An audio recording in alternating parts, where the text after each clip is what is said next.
नमो नमः। ये है दीर्घापुर अथवा दीर्घ दुर्ग। दुर्ग का अर्थ होता है कठिनाई से गमन करने योग्य।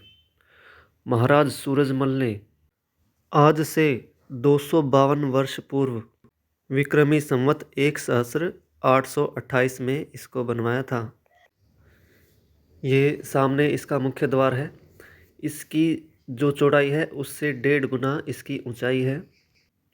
इसके कपाट में कीलक लगे हुए हैं, ये हाथी से सुरक्षा के लिए हैं। ये ऊपर उलूखल अथवा चूल है जिसके भीतर कपाट का भ्रमर है। दुर्ग की सुरक्षा में प्राचीर और कपाट की मुख्य भूमिका होती है।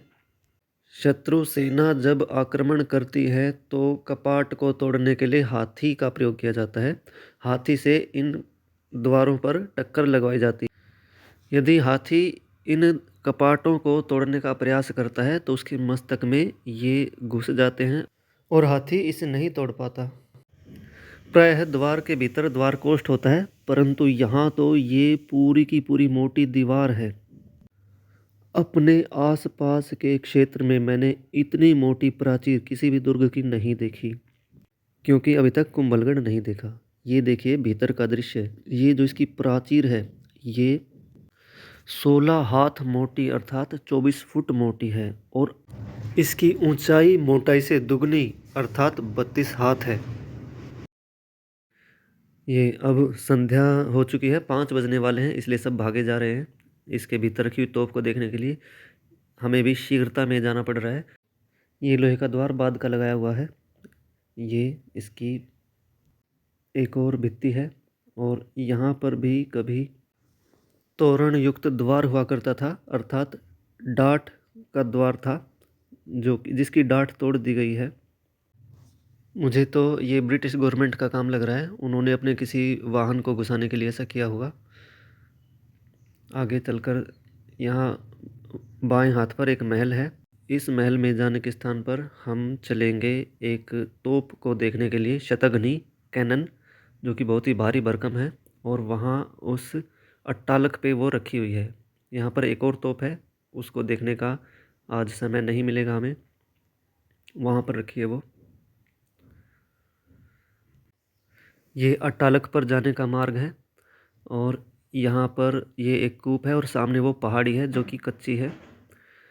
ये जो मार्ग है ये हाथियों के लिए बनाया गया था, क्योंकि हाथियों के द्वारा ही उस तोप को ऊपर तक ले जाया गया होगा। यहाँ पर इधर वाट भित्ति के ऊपर जाने का मार्ग दे रखा है और ये देखिए ऊपर से इसकी चौड़ाई।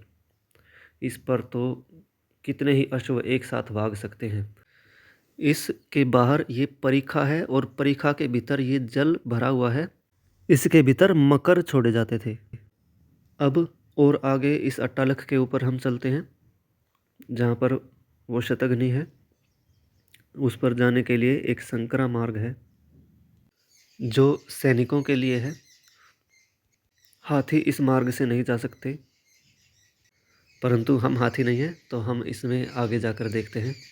ये देखिए ये पैदल चलने का मार्ग है और ये कड़ा किया गया है चूने से, वज्रलेप के ऊपर कड़ा करके उसको बिल्कुल चिकना बना दिया जाता है। बॉलीवुड से प्रेरित आधुनिक युवा ने इसके ऊपर चित्रकारी कर रखी है और अपने नाम भी अंकित कर रखे हैं।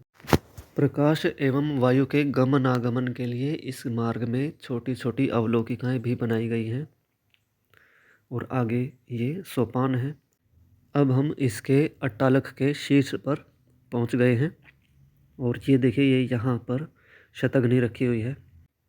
इसे दुर्गा अथवा भवानी भी कहते हैं। ये दुर्ग की रक्षा करती है। भारत में लाखों वर्षों से शतघ्नी का प्रयोग होता आया है। वाल्मीकि रामायण में बाल कांड के चतुर्थ सर्ग में शतघ्नी के विषय में बताया गया है। ये शतघ्नी का मुख है। 8 अंगुल इसके भीतर का व्यास है और 18 अंगुल इसकी नाल की मोटाई है। इसकी विशालकाय को देखकर लगता है कि इसको यहीं पर ढाला गया होगा। ये युवा यहाँ पर बैठे हुए हैं इसके ऊपर। कदाचित इनको बोध नहीं है कि शस्त्र अस्त्र अथवा आयुध के ऊपर ऐसे बैठना नहीं चाहिए। वहाँ उस गोलाकार अट्टालक पर एक और शतरंजी रखी हुई है और ये यहाँ से महल दिखाई दे रहा है। उधर ये उत्तर दिशा है। यहाँ इस दक्षिण दिशा में नीचे परीखा में देखिए कितनी पॉलीथीन डाल रखी है आधुनिक मनुष्य ने। आधुनिक मनुष्य जहाँ भी सरोवर देखता है, जल देखता है, उसमें पॉलीथीन, कूड़ा, कचरा, गंदगी, चप्पल ये सब फेंक देता है, क्योंकि वो शिक्षित है। यहाँ से हम दुर्ग को देखते हैं तो इस महल से बाईं ओर ये कच्ची पहाड़ी है।